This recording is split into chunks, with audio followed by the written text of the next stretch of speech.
تظاهرات در قراقلپاکستان 18 کشته و 243 نفر زخمی بر جای گذاشته است. بازداشت ادوکات کلیگه ادوکات‌های سوخت معروف بهرام مقومویچ به گمان دست داشتن در قلابی. 3 نفر از عالمان تاجیک عضو اکادمی بین المللی علم‌های مکتب‌های عالی فدراسیون روسیه انتخاب شدند. در تاجیکستان روز جشن عید قربان معین شد. از پی تظاهرات مردمی در شهر نکوس جمهوری مختار قراقلپاکستان ازبکستان 243 نفر از جمله 38 کارمند مقامات حفظ حقوق زخمی شده، 18 کس به هلاکت رسیده است. این خبر را دادستانی کل ازبکستان رسانه‌ای کرده است. این در حالی است که سامانه دریا در ازبکستان روز یکشنبه از قول یک منصبدار وزارت نوشته بود که بیش از 1000 اعتراضگر زخمی شده است.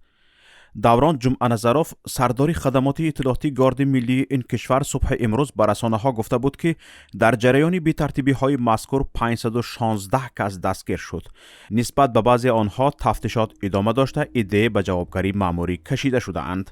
همچنین 58 نفر را برای رعایت نکردن قاعده شبگردی در شهر نقوس بازداشت کردند. در قراقلپاکستان مردم با آن خاطر تظاهرات کردند که طبق طرح نوی کنستیتوسیه مستقلی جمهوری مختار میبایست لغو میشد. بعد تظاهرات خونین پارلمان ازبکستان اعلان کرد که مقام مختار قراقلپاکستان نگاه داشته خواهد شد. ادوکات کلیگه ادوکات‌های سوخت معروف بهرام مقومویچ از جانب کارمندان آژانس ضد فساد تاجیکستان به گمان دست داشتن در قلابی بازداشت شده است. با اطلاع مرکزی مطبوعاتی ریاست مبارزه با کروپسیه، بهرام معروف همچون ادوکات از یک شهروند برای مساعدت در بیکار کردن عقد نکاح 4000 سامانی طلب کرده است. ضمن گذرانیدن چاره‌بینی‌های اپراتیوی جستجویی، بهرام معروف در حال پس از گرفتن مبلغ از جانب اگنت دستگیر شده، حالا پرونده جناییش برای تفتیش علاوگی و تعیین حکم به سود ارسال کرده شده است. 3 نفر از عالمان تاجیک به عضویت اکادمی بین المللی علم‌های مکتب‌های عالی فدراسیون روسیه انتخاب شدند و عنوان اکادمیکی را به دست آوردند. دکتر علم‌های پداگوژی پروفسور سمرالدین افغانوف، دکتر علم‌های پداگوژی پروفسور جمعه‌خان فیضلی زاده و پروفسور عبدالحی کاملی اکادمیک اکادمی علم‌های عالی شدند. با اطلاع اگنتی اطلاعاتی خاور، آنها به طفیل کامیابی‌های بنیادی در ساحه علم معارف همچون متخصصان برجسته ساحه خود اعتراف کرده شده‌اند.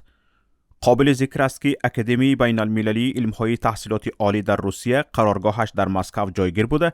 در آن زیاده از 1200 نفر عالمان نماینده درجه‌های جهانی از 45 مملکت از جمله تاجیکستان گرد آورده شده اند. در تاجیکستان روز جشن عید قربان معین شد. عید قربان امسال طبق قرار شورای علمای مرکزی اسلامی تاجیکستان روز شنبه 9 ایول تجلیل می شود. طور رئیس شورای علما سید مکرم عبدالقادر زاده در جلسه شورای علما قید کرد نماز عید در تمام مساجد کشور ساعت 6 صبح آغاز می شود. طبق قانون تاجیکستان درباره عید، روزهای عید اگر روز عید رسمی به روز استراحت راست آید، روز کاری آینده نیز روز غیر کاری خواهد بود. از این برمی آید روز دوشنبه 11 ایول نیز در تاجیکستان روز استراحت خواهد بود و مردم کشور در هر 3 روز عید، روز 10 ذوالحجه و 2 روز پس آن که آنها را ایام نحر، ذبح و قربانی میگویند، استراحت خواهند کرد.